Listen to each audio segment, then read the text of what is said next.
ഭരണപക്ഷം വളരെ ശക്തമാണ്, കൺസോളിഡേറ്റഡ് ആണ്. ഇപ്പോൾ PMC വിവാദമൊക്കെ കെട്ടടങ്ങിപ്പോയി തൽക്കാലത്തേക്കെങ്കിലും. ഈ മറുവശത്ത് പ്രതിപക്ഷത്തിൻ്റെ അനൈക്യം അവർക്ക് പൊതുവായിട്ട് കൊണ്ടുവരാൻ കഴിഞ്ഞില്ലെങ്കിൽ തീർച്ചയായിട്ടും ഭരണ തുടർച്ച 3.0 നടക്കും. ഡോക്ടർ ഗോപകുമാർ, ഇത് ഒരു വെൽഫെയർ സ്റ്റേറ്റ് പ്രിൻസിപ്പിളിന്റെ വെൽഫെയറിസത്തിന്റെ ഉദാഹരണമായി പറയുന്നവരുണ്ട്. ഇപ്പോൾ അരവിന്ദ് കെജ്രിവാളാണ് അത് വളരെ എഫക്റ്റീവായി നടപ്പാക്കി ഇന്ത്യക്ക് ഒരു മാതൃകയായത്. 2 തവണ ഡൽഹി സർക്കാരിന് സ്വാഭാവികമായും അതിന് ഗുണഫലം കിട്ടുകയും ചെയ്തു. പക്ഷേ ലാസ്റ്റ് തവണ അത് വിജയിച്ചില്ല എന്നുള്ളതും കാണണം. അതിനുശേഷം ഇതേ സമീപനം പല സംസ്ഥാനങ്ങളും എടുത്തിട്ടുണ്ട്. ഇവൻ എന്തുകൊണ്ട് 20 കൊല്ലം നിതീഷ് കുമാർ ബീഹാർ ഭരിച്ചതെന്ന് ചോദിച്ചാൽ ഈ എലമെന്റ്സും അതിനകത്ത് ഘടകമായി വന്നിട്ടുണ്ട്. അപ്പോൾ ഇത് എങ്ങനെ ഇമ്പാക്ട് ചെയ്യും കേരളം പോലൊരു പൊളിറ്റിക്കൽ സൊസൈറ്റിയെ എന്ന് ആലോചിക്കുമ്പോൾ ഈ ഒരു കാര്യത്തിന്റെ മാത്രം അടിസ്ഥാനത്തിൽ ഒരു തീരുമാനം എടുക്കാൻ അവരുടെ പ്രിഫറൻസ് തീരുമാനിക്കാൻ ജനങ്ങൾ തയ്യാറാകുമോ? 1. 2, നമ്മുടെ ഫ്ലോട്ടിംഗ് വോട്ടുകൾ ഏത് വോട്ടുകളാണ്? മധ്യവർഗ വോട്ടുകൾ എനിക്ക് തോന്നുന്നു കുറച്ചുകൂടി പൊളിറ്റിക്കലി അവർക്ക് തീരുമാനങ്ങൾ ഉള്ള വോട്ടർമാരാണ്. അതിനപ്പുറത്ത് അടിസ്ഥാന വർഗ വോട്ടർമാരായിരിക്കുമോ ഫ്ലോട്ടിംഗ് വോട്ടർമാരായി വരിക? അല്ല, എന്ന് തീർത്തും പറയാൻ പറ്റില്ല. കാരണം രാഷ്ട്രീയത്തിൽ പ്രത്യേകിച്ച് ഭരണത്തിൻ്റെ ഒരു അവസാന കാലഘട്ടത്തിൽ ഉണ്ടാകുന്ന സംഭവ വികാസങ്ങൾ അനുകൂലമാണെങ്കിലും പ്രതികൂലമാണെങ്കിലും പബ്ലിക് മെമ്മറിയിൽ വളരെ ശക്തമായി തന്നെ നിൽക്കും.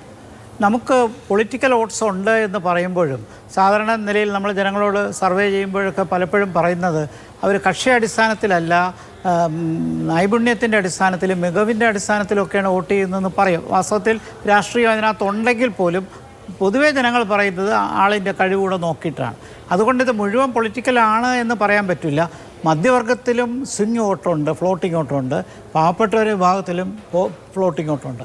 കഴിഞ്ഞ തവണ നമുക്ക് നന്നായിട്ടറിയാം, കോവിഡിൻ്റെ പശ്ചാത്തലത്തിൽ ഒരു വശത്ത് അതിനെ പ്രതിരോധിക്കാൻ അന്ന് ഗവൺമെൻറ് ചെയ്ത കാര്യങ്ങൾ ടെലിവിഷനിൽ കൂടി സ്ഥിരമായി മാസങ്ങളോളം ജനങ്ങളിൽ എത്തിച്ചതിന് വലിയൊരു സ്വാധീനമുണ്ടാക്കി.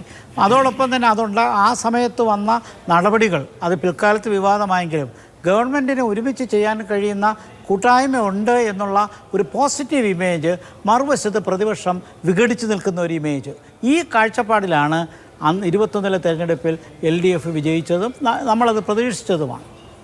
ഇപ്പോഴത്തെ സാഹചര്യത്തിലാകട്ടെ ഇപ്പോൾ ഈ ക്ഷേമ പ്രശ്നങ്ങൾ പദ്ധതികൾ വരുമ്പോൾ അത് തീർച്ചയായിട്ടും ഒരു വലിയ വിഭാഗം പാവപ്പെട്ട ആൾക്കാരെയാണ്.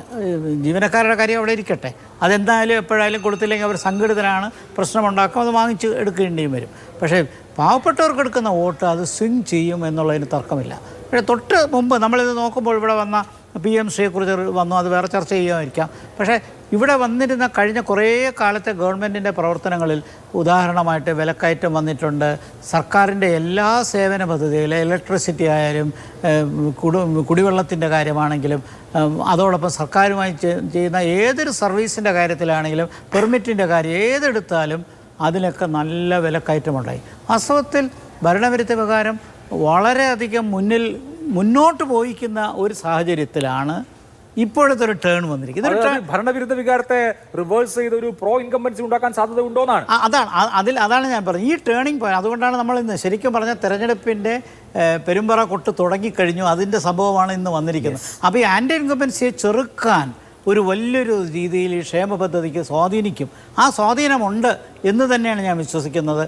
മറുവശത്ത് ഇതിനോടൊപ്പം ചേർത്ത് വായിക്കേണ്ടത് പ്രതിപക്ഷത്തിനെടുക്കുന്ന നിലപാട് അവിടെ ഉണ്ടാകുന്ന ചെറിയ പടലപ്പിണക്കം പോലും 2021 വീണ്ടും ആവർത്തിക്കാൻ കാരണമാക്കും.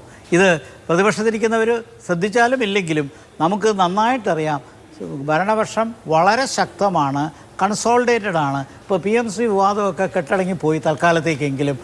ഈ മറുവശത്ത് പ്രതിപക്ഷത്തിൻ്റെ അനൈക്യം അവർക്ക് പൊതുവായിട്ട് കൊണ്ടുവരാൻ കഴിഞ്ഞില്ലെങ്കിൽ തീർച്ചയായിട്ടും ഭരണ തുടർച്ച 3.0 നടക്കും. യെസ്, അതാണ് സാധ്യതയുണ്ട് അതിനുള്ളത്. ശരി.